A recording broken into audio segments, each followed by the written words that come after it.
Okay, YouTube. So in this video, I'm going to talk about starting transition and whether or not you need a therapist to help you do that. So something that I hear a lot is kind of how do I start hormones? How do I start transition? How do I start, whatever.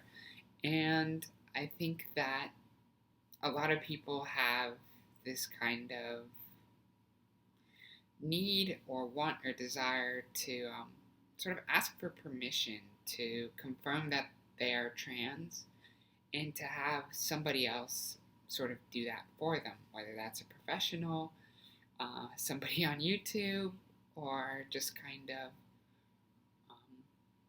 some sort of third party validation that says, yes, you're trans, yes, it's okay to start hormones, and move on with your life. And that's not the case, and I don't think that you even necessarily need to go see a therapist in order to know that you're trans or in order to start hormones. And so the typical kind of trans treatment model is that you do go and see a therapist, and after a certain amount of time, a certain number of sessions, they, in their professional opinion, are sort of qualified to determine whether or not you're ready to start, and if they believe so, they will write you a referral letter for hormone treatment. And while that's generally how it kind of works out, you can run into therapists who are not perhaps trans friendly or sort of fully informed on kind of the wide spectrum of people who can be trans or are trans. And you can run into what's called gatekeeping, where it's somebody else making a determination for you whether or not you're actually trans. And that actually happened to me when I went out to look for hormones. After many years of deliberation, I knew I was ready to start it. I was going to, quote, play it by the book. And the therapist says, no, I don't feel comfortable writing you a referral at this point. And I had to go around her, just go directly to a doctor and say, look, I'm ready to start treatment. I'm aware of the consequences. I will continue to see a therapist to help do the social transition components, but I'm ready to start.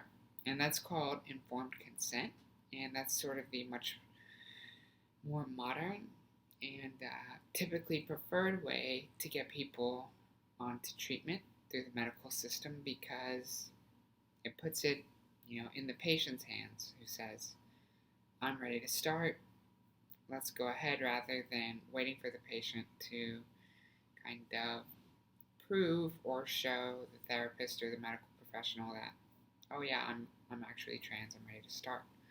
Because all this begs the question of what is typical trans behavior, what is the typical trans person, how do you know? I think that my therapist's problem, or a big part of her problem, was that I was sort of a bro before transition. Very into sports, very into kind of that frat culture, or whatever you want to call it. Just into sports, into drinking, into being a bro, and it's fun. But that didn't mean that I wasn't trans and wasn't as trans as somebody who grew up kind of very effeminate, into makeup, all sorts of things like that. I think pre-transition we all have our ways of coping and dealing, and just because you look or act a little bit different than somebody else, or it takes you longer to get to that realization or whatever, doesn't make you any less or more trans than somebody else. And so ultimately, how can a therapist know any better, outside of some professional training to sort of guide you towards that answer for yourself, Like nobody else can tell you if you're trans. It's really sort of up to you, what you feel, what you think. And the great thing about hormones is that typically for most people, you take them for a few days and you kind of know right away whether or not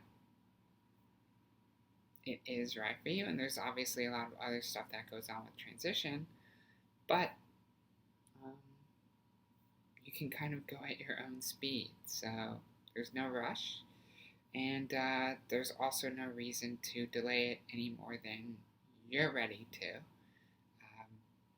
Don't wait for somebody else to tell you that you're trans or that you have their permission to transition, otherwise, you could be waiting forever.